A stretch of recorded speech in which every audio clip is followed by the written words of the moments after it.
রসিদ ছাড়াই একাধিকবার ছাত্রছাত্রীদের কাছ থেকে টাকা আদায় করেছে বিদ্যালয় কর্তৃপক্ষ। এই অভিযোগ ঘিরে চাঞ্চল্য পূর্ব বর্ধমানের আউশগ্রাম 2 নম্বর ব্লকের ভেদিয়া উচ্চ বিদ্যালয়ে। বিষয়টি নিয়ে ইতিমধ্যেই তীব্র ক্ষোভ ছড়িয়েছে ছাত্রছাত্রী ও অভিভাবকের মধ্যে। স্কুল সূত্রে জানা গিয়েছে, দ্বাদশ শ্রেণীর পড়ুয়াদের কাছ থেকে প্রথমে রেজিস্ট্রেশন ফি হিসেবে 400 টাকা করে নেওয়া হয়, কিন্তু তারপর ফের প্রত্যেকের কাছ থেকে অতিরিক্ত 200 টাকা করে নেওয়া হয়েছে, তাও আবার হোয়াটসঅ্যাপ গ্রুপের মাধ্যমে জানানো হয় 200 টাকা করে জমা দাও না তো অ্যাডমিট আসবে না। আর এখানেই উঠছে বড় প্রশ্ন, দ্বিতীয় দফার এই টাকা আদায়ের সপক্ষে কোনো রসিদ দেওয়া হয়নি, জানানো হয়নি কোনো স্পষ্ট কারণ, এমনকি কোনো সরকারি বা বিদ্যালয় নোটিশও জারি করা হয়নি। আমরা ক্লাস 12-এর ছাত্র। আমাদের কাছে প্রথমে অ্যাডমিটের জন্য 400 টাকা ফিস নেওয়া হয়েছিল। তারপর কোনো নোটিশ ছাড়াই আমাদেরকে বলা হয়েছে আবার 200 টাকা লাগবে।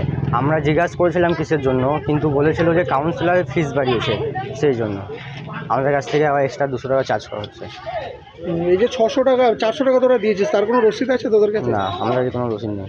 এই আচরণে হতবাক ছাত্রছাত্রী থেকে শুরু করে অভিভাবক এবং অন্যান্য শিক্ষকেরাও। অনেকেই প্রশ্ন তুলেছেন, নিয়ম বহির্ভূত কিভাবে একটি সরকার অনুমোদিত বিদ্যালয় কোনো লিখিত নোটিশ ছাড়াই অর্থ আদায় করতে পারে? কোনো রসিদ ছাড়াই টাকা নেওয়া কি দুর্নীতির শামিল নয়? সব ছেলেমেয়েরা বলছিল যে ওদের অ্যাটেন্ডেন্সে নাকি বিভিন্ন সমস্যা আছে, খাতার ব্যাপারে। এবার আমি বললাম এগুলো সব হেড স্যারের সঙ্গে তোরা ফ্রিলি কথা বল, ঠিক আছে, কেন নেওয়া হচ্ছে, বিল দেওয়া হচ্ছে কি না, ইত্যাদি ইত্যাদি। এই যে ফিসটা বেশি নেওয়া হচ্ছে, এটাকে আপনারা কেমনভাবে দেখছেন? দেখুন, গভর্নমেন্ট যদি রুল না থাকে তাহলে সেক্ষেত্রে ফিস বেশি নেওয়াটা তো উচিত নয় বলে আমিও ব্যক্তিগতভাবে মনে করি, এবং আশা করব যে সমস্ত আমার যে কলিগ তারাও এটা মনে করবেন, এবং হেড স্যার থেকে আরম্ভ করে অফিস স্টাফ ওনারা এটা হয়তো মানবেন।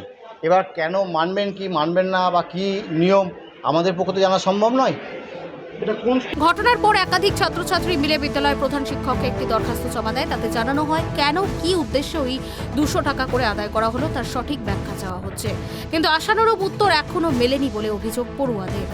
যে আমরা একটা দরখাস্ত লিখেছি সবাই 12-এর ছেলেগুলা দিয়ে, আমরা সব ওইটাতে সই করেছি সবাই, দিয়ে কালকে হেড স্যারকে জমা দিয়েছি। হেড স্যার শুধু ওইটা নিয়ে নিল, কিছু বলে না, এমনি হ্যাঁ দিল। যে টাকাটা কেন নেওয়া হচ্ছে এটা কিছু বলেছিল? না, এটা কিছু বলে না, বলছে ওটা লাগবে কাউন্সিলের ফি।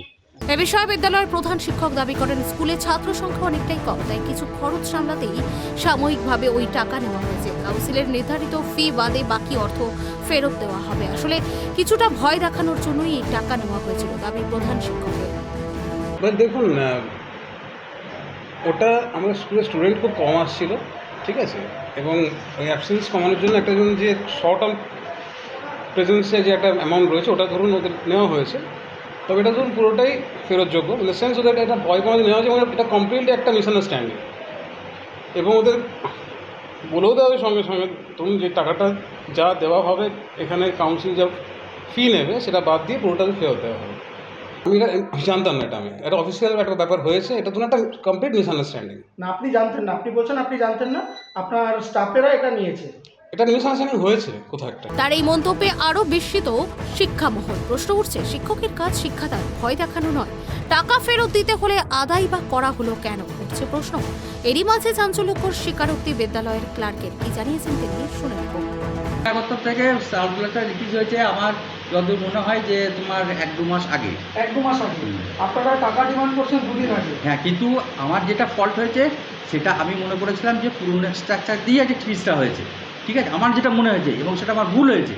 তারপর আমি যখন দেখি যে না, সার্কুলারটা রয়েছে, যে নতুন সার্কুলার এইরকম রয়েছে, আমি সেমিস্টার যখন স্টার্ট হয়েছে তখন সার্কুলারটা আমি দেখতে পেলাম, তখন দেখলাম যে না, আমার জামাটা ভুল হয়ে গেছে। ওই কবে দেখছেন সার্কুলারটা, কবে দেখছেন আপনি?